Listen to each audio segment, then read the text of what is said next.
Bismillahirrahmanirrahim. Assalamu alaikum everyone. Welcome back to my another cooking vlog video, Farjana's Lifestyle. I hope আপনারা সবাই খুব ভালো আছেন। আজকে আমি আপনাদেরকে দেখাবো ঘরে বসেই খুব সহজেই কিভাবে বানরুটি বানানো যায় সেই রেসিপিটি।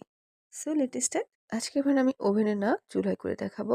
সো আমি যে প্যানে এই বানটা বানাবো সেই প্যানে আমি এই ময়দার ডো ছোট ছোট গোল আকারে করে দিয়ে দিচ্ছি।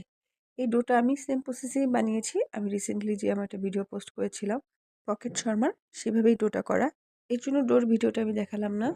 সো আমি ময়দার ডোগুলো সেম প্রসেসেই গোল গোল করে এই যে সাইডে রেখে দিচ্ছি।